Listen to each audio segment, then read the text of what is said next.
to pay for this. Rex your good answer to G1 in. Ma'am, please calm down. He destroyed my fence. Have you ever poured your heart into something, only to have someone tear it away while you weren't even there to defend it? Well, that's exactly what happened to me when the HOA president, yes, the dreaded neighborhood Karen, decided that my garden didn't belong, but what she didn't know was that her little act of control would end up costing her thousands of dollars, and her throne as HOA queen. Stay with me because this story gets wild. When I moved into the neighborhood 2 years ago, I was full of hope. The houses looked neat, the lawns perfectly trimmed, and the streets quiet. Everyone smiled and waved.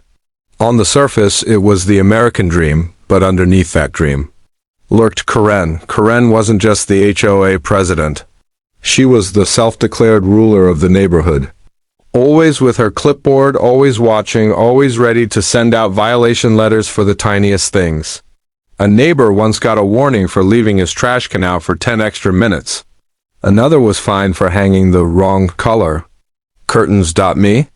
I stayed out of her way. Mostly. C. Gardening has always been my passion. My grandmother taught me to grow everything from fragrant roses to fresh tomatoes. Gardening wasn't just a hobby, it was therapy. So, in my backyard, I built my little paradise. Colorful roses, tall sunflowers, lavender that filled the air with perfume, and a small vegetable patch with cucumbers, peppers, and herbs. It wasn't messy, it wasn't overgrown. It was beautiful, and completely within my property rights, but Karen hated it. The first time she saw it, she frowned. Vegetables? She sneered. This isn't a farm. HO homes are supposed to be uniform. I politely smiled. It's my backyard. I checked the HOA guidelines. Gardens are allowed. Her jaw tightened. She scribbled something on her clipboard and walked away. Weeks passed, and I noticed her giving me side eyes whenever she passed my house. I shrugged it off. Neighbors warned me. Karen doesn't let go. If she has her eyes on you, be ready. Still, I refused to tear down something that gave me peace. That summer, I had to leave town for 3 weeks to visit family. Before leaving, I asked a friend to water the plants, but when I returned, my paradise was gone. The garden beds were ripped out. My vegetable patch was destroyed. Trellises broken, soil overturned, even the wooden borders were gone. It looked like a battlefield. I stood frozen, heart pounding. Then I saw it, a notice taped to my back door, greater than unapproved landscaping removed. HOA will maintain uniformity. Signed, Karen. My stomach dropped. She hadn't just destroyed flowers. She had destroyed my memories, my therapy, my joy. The next morning, I stormed to her house. Karen opened the door, sipping her coffee with that smug smile plastered on her face. You destroyed my garden, I said, trying to keep my voice steady. You're welcome, she replied. You were in violation. It didn't fit community standards. Consider it handled before you got fined. Handled? I snapped. You trespassed on my property, she crossed her arms. HOA rules override personal preferences. That's how we keep order here.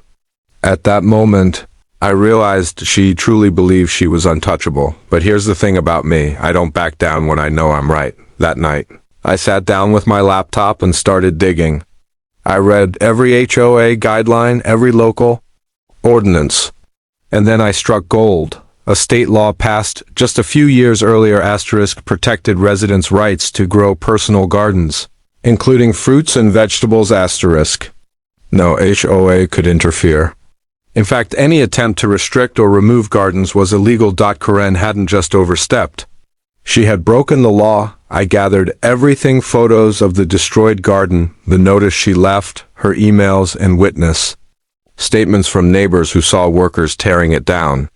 Then I filed a formal complaint with the state's Department of Agriculture and Consumer Protection. A month later, it happened. I was outside watering the few potted plants I had left when I saw Karen checking her mail. She pulled out a large envelope, opened it casually, and then froze. Her face went pale. She clutched the paper like it was poison. Then she gasped and muttered, This can't be real."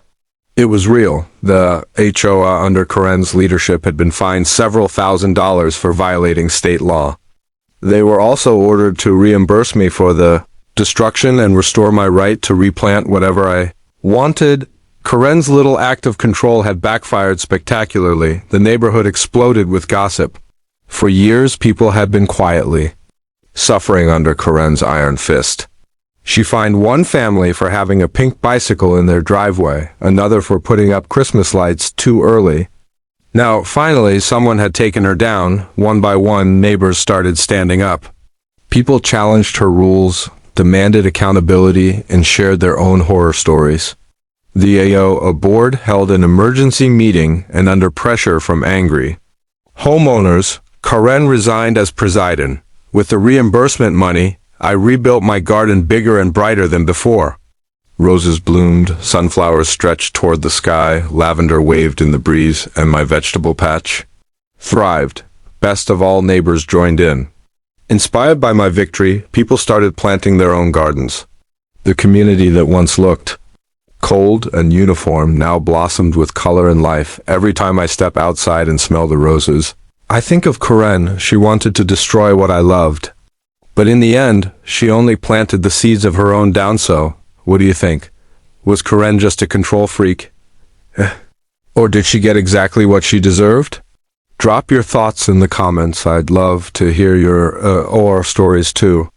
And if you enjoyed this tale of sweet revenge, don't forget to hit that like button, subscribe for more crazy real-life stories, and share this video with someone who's ever had to deal with an HOA nightmare.